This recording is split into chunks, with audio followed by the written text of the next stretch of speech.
Hi, my name is Michael Marr, and I'm the CEO of OnePassport. OnePassport is a mobile credentialing app. So it's a system for people who work in regulated industries from healthcare, aged care, education, security, mining, construction, anywhere where people move around a lot and they've got to carry everything from visas to police checks like background checks, qualifications, professional development, licenses and registrations, vaccinations, test results, all that kind of stuff in order to do their job. So inside our system is a vaccine register, commonly known now as a vaccine passport, but it's actually part of a wider solution. We've been around for 5 years. Obviously, with COVID, we're getting a lot of attention regarding the vaccine passport side. But I think because we do already work in a lot of industries, we're not a COVID response, and we work on the bigger picture of compliance, not just COVID vaccination or COVID test result compliance. I think we have a bit of a wider scheme. So every day we're getting questions on our Facebook page, on our LinkedIn page, inquiries on our website regarding this. And so I want to take a few minutes just to be able to respond on some of the topics that people are asking us about. And today I want to talk about models of vaccine passports, because the government's doing one thing. There's, do we download it to our Apple Wallet or Google Wallet? What about private companies? What's the difference between the state-based QR code check-in thing versus what the federal government's doing? So there's different models. And so just to quickly address that.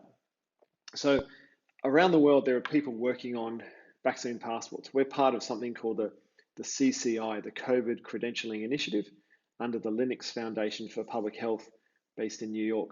So we get to see what academia from Harvard, MIT, Kent Uni in the UK, Miami Uni, etc., a whole range of academics, commercial providers from including IBM and Microsoft, through to government who are playing in the space as well. And there's government academia and government public, different things happening as well. So we really get to see what's happening around the world. It's quite fascinating. And so it's almost agreed upon that there are three models out there. The first is a public model. In the Australian context, that's the federal government. It's part of the MyGov, Medicare, My Health Record kind of world. At the other end of the spectrum is fully private. We're thinking Facebook, Google type business model. Big tech company gives us a free app and way to hold our data, but we know that they're going to mine the data and sell that. That's their business model. In the middle is a partnership between public and private, government and private providers, because public's role really needs to be about providing that source of truth. In Australia, that's the Australian Immunisation Register, AIR. But then we need a way to access AIR, depending on my role and my choices as a consumer.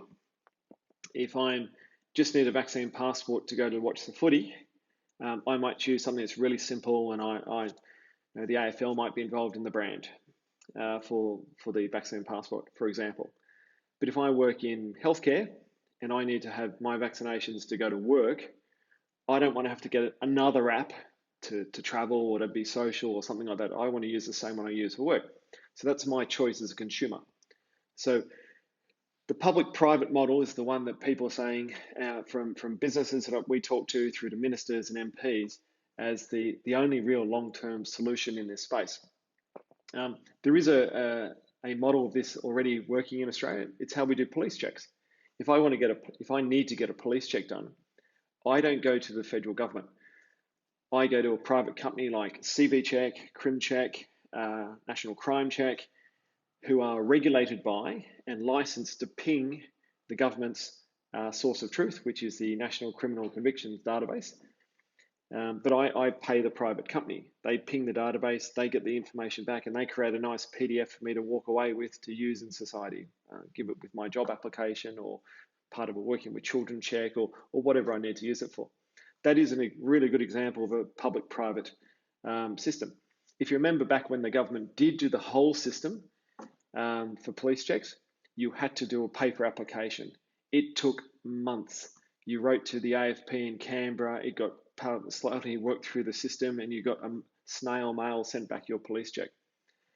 But by moving the government to being the database holder and companies being the actual people that consumers approach, it made it all a lot more competitive.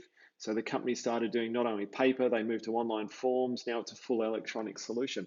I can get a police check as an Australian if I don't have a strange name, for example. I can get it within 2 hours compared to what it was at 2 months.